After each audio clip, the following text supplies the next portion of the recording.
So it's now my sad duty to report to you and confirm that we have found Naomi. There was a body found off of Ashland in Detroit in 8 Mile Creek, which initially fit the description of Naomi. Tragic news tonight. The body of 12-year-old Naomi Jones was found in a creek earlier today, just miles from where she went missing. This after 5 days of intense searching from authorities and volunteers alike, and now all must deal with the heart-wrenching tragedy of the loss of a young life. We have team coverage right now. We begin with Local 15's Corey Pippen, who's spoken with the dedicated volunteers and law enforcement who are now coping with this devastating development. Corey? Greg, Kim, hundreds of people spend hours upon hours searching for Naomi Jones. This is not the result anyone wanted, but supporters have come together to show through faith Naomi's family is not alone. For 5 days, the bubbly, outgoing 12-year-old girl in this picture has inspired family members, authorities, even complete strangers to keep searching. Search crews combed miles of Escambia County, never giving up hope of finding Naomi Jones. Today, that search came to an end with the devastating discovery of Naomi's body at 8 Mile Creek, just miles away from her home. I took one day off and started back today, and then we got a call. They had found her, and I am sorry that it had it in this way. After the tragic news, dozens of volunteers as well as community members gathered together for a service inside the Olive Baptist Church.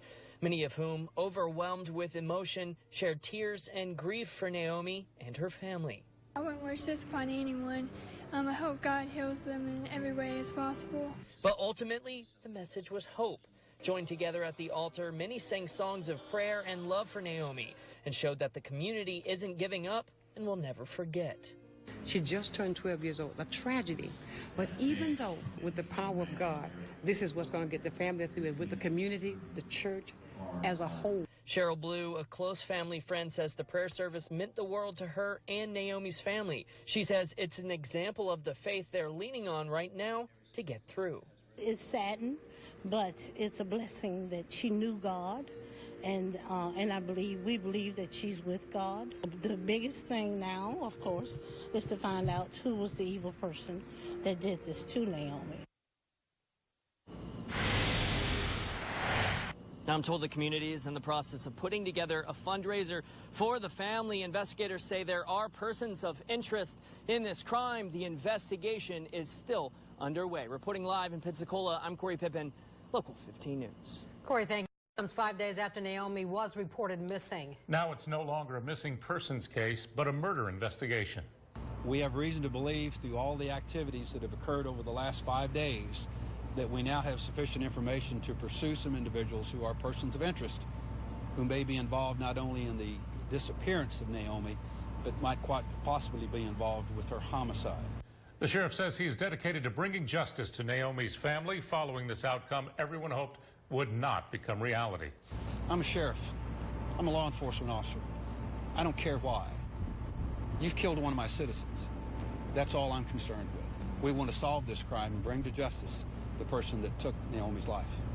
Here's a look at the timeline of Naomi's disappearance. She went missing from the Aspen Village Apartments in Pensacola last Wednesday afternoon. Authorities say they conducted more than 300 interviews, executed more than 30 search warrants over the past few days.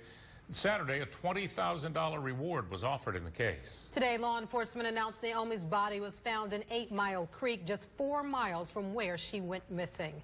We would like to help you in the community express your condolences over the untimely death of Naomi Jones. Yeah, you can reach out on our Local 15 News Facebook page to leave your thoughts and prayers. Naomi Jones had been missing 5 days, but no Amber Alert was issued in her case.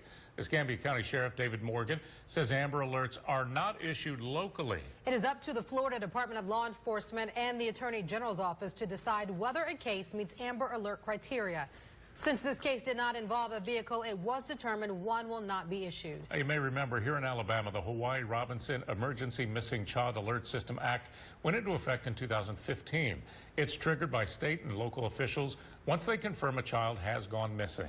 No Amber Alert was issued when Hawaii went missing in 2014. She was found murdered a few days later on Rebel Road in Pritchard. Local 15 has been covering this story since it broke. We will continue to bring you new developments as the search turns into a murder investigation. And we will be checking back in with Corey Pippen coming up a little bit later on in this newscast. happening right now. The search is on for whoever opened fire in a Mobile